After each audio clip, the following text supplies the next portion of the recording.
शाळेत असताना 6वी परीक्षेचे शेवटचे 1-2 पेपर राहिले की सगळ्यांना सुट्टीचे वेध लागायचे. सुट्टीत हे करू, ते करू, इकडे जाऊ, असले फटाके, तसले कपडे हा चर्चांचा हॉट टॉपिक असायचा.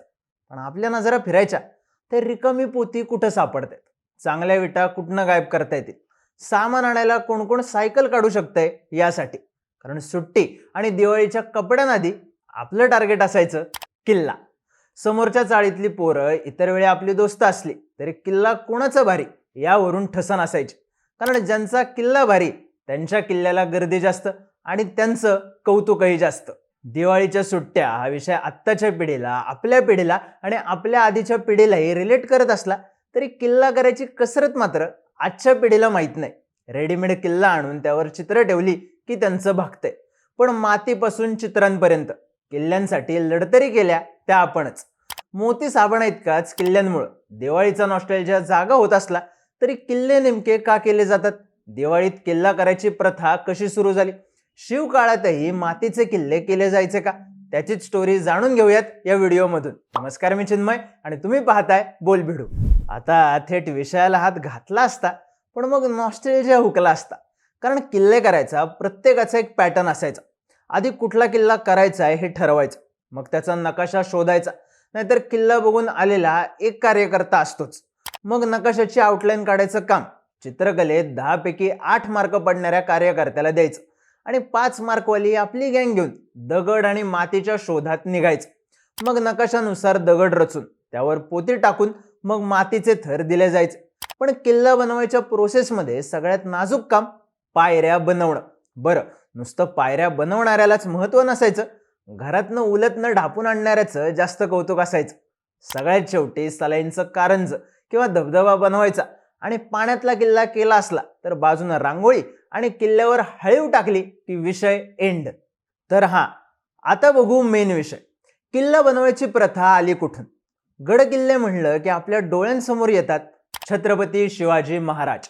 शिवरायांनी स्वराज्य वसवलं ते गड किल्ल्यांच्या बळावर. तोरणा किल्ल्यावर बांधलेलं स्वराज्याचं तोरण रायगडी राज्याभिषेक करून पूर्णत्वास नेलं.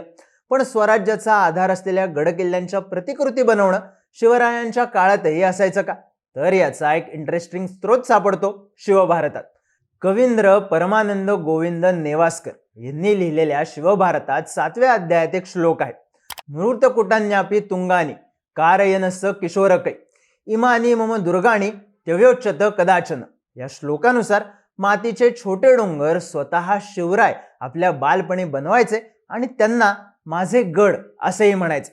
याचाच अर्थ गड किल्ल्यांच्या प्रतिकृती बनवणं किंवा मातीचे छोटे किल्ले उभे करणं ही कला शिवकालीन आहे आणि स्वतः शिवरायांनी जोपासलेलीही.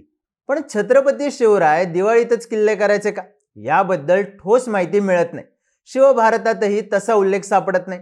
मग किल्ला आणि दिवाळी हे समीकरण कसं जुळलं, तर याबद्दल एक इंटरेस्टिंग थिअरी आहे जी सत्याच्या बरीच जवळ जाते. महाराष्ट्रात दसऱ्याला सीमोल्लंघनाची परंपरा आहे. शेतीची कामं संपवून दसऱ्याला मोहिमा निघायच्या, ज्या अनेकदा दिवाळीपर्यंत फत्तेही व्हायच्या. मग दिवाळीत गडाचं बांधकाम नव्यानं सुरू व्हायचं. शिवरायांनी स्वराज्याचा विस्तार करत सुरू केलेली ही परंपरा लहान मुलं दिवाळीच्या आसपास छोटे मातीचे किल्ले बनवत जपू लागली, विजयाचा आनंद साजरे करू लागले आणि दिवाळीत किल्ले बनवू लागले. आजही जर बारकाईनं बघितलं तर शिवरायांच्या स्वराज्यात असलेल्या कोकण, पश्चिम महाराष्ट्र, उत्तर महाराष्ट्रात आणि सीमा भागात किल्ले बनवण्याची परंपरा जोमानं जपली जाते. दुसरी थेअरी म्हणजे लोकांमुळे पसरलेली प्रथा. आधीच्या काळात किल्ले फिरणारी, त्यांची माहिती असणारी लोक तुलनेनं कमी होती. प्रत्येकाला किल्ल्यावर जाणं शक्य नव्हतं आणि ज्यांच्याकडे किल्ल्यांची माहिती आहे त्यांना ती लोकांपर्यंत पोहोचवणंही सोपं नव्हतं. मग यातूनच किल्ले बनवण्याला प्रोत्साहन देण्यात आलं. एखाद्या किल्ल्याला भेट देऊन त्याचा अभ्यास करून मग त्याची प्रतिकृती बनवली जायची, ज्यामुळं त्या किल्ल्याचा इतिहास, रचना, बांधकामातले बारकावे या गोष्टी आणखी लोकांपर्यंत पोहोचायच्या आणि पुढच्या वर्षी कुतूहल आणि आनंदापोटी किल्ल्याच्या आणखी प्रतिकृती उभ्या केल्या जायच्या. किल्ल्याच्या या प्रतिकृती बनवण्याला ग्लॅमर मिळत गेलं ते किल्ले स्पर्धांमधून. एका बाजूला या स्पर्धांच्या बक्षिसाच्या मोठ्या रकमा होत्या, ज्यामुळे मुलांचा सहभाग वाढला. पण दुसऱ्या बाजूला बक्षीस म्हणून किल्ल्यांची सफर घडवली जाऊ लागली. आपण पुढच्या वर्षी कुठला किल्ला करायचा हे डोक्यात फिट होऊ लागलं, तेही किल्ला प्रत्यक्षात बघून. त्याच्यावरच्या बांधकामाचं निरीक्षण करून. साहजिकच किल्ले बनवण्याचं प्रमाण आणखी वाढत गेलं. आता इंटरनेट आल्यावर नकाशा मिळवण्यापासून किल्ल्याचे बारकावे बघण्यापर्यंत सगळ्या गोष्टी एका क्लिकवर शक्य व्हायला लागल्यात. यात शोधायची मजा राहिली नसली तरी किल्ले आणखी मोठ्या प्रमाणावर बनू लागले. सोशल मीडियानं हा ट्रेंड आणखी वाढवला, जो आता फक्त महाराष्ट्रातल्या गड किल्ल्यांपुरता मर्यादित राहिलेला नाही, तर स्वराज्याचा जरीपटका ज्या अटकेच्या किल्ल्यावर फडकवला, ज्या दिल्लीच्या लाल किल्ल्यात महादजी बाबा शिंदेंनी मराठेशाहीचा शिक्का उमटवला, त्यांच्या प्रतिकृती बनवण्यापर्यंत पोहोचला.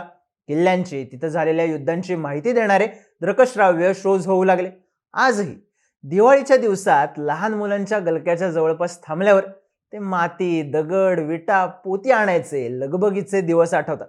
आणि एखाद्या मावळ्याचं मातीचं चित्र दिसलं की सगळं बालपण डोळ्यांसमोरून जातं, त्या चित्रासाठी केलेल्या हट्टासारखंच. बाकी तुमचे किल्ले बनवण्याचे अनुभव कमेंट करून नक्की सांगा. बोलबिडूच्या सर्व प्रेक्षकांना दिवाळीच्या हार्दिक शुभेच्छा.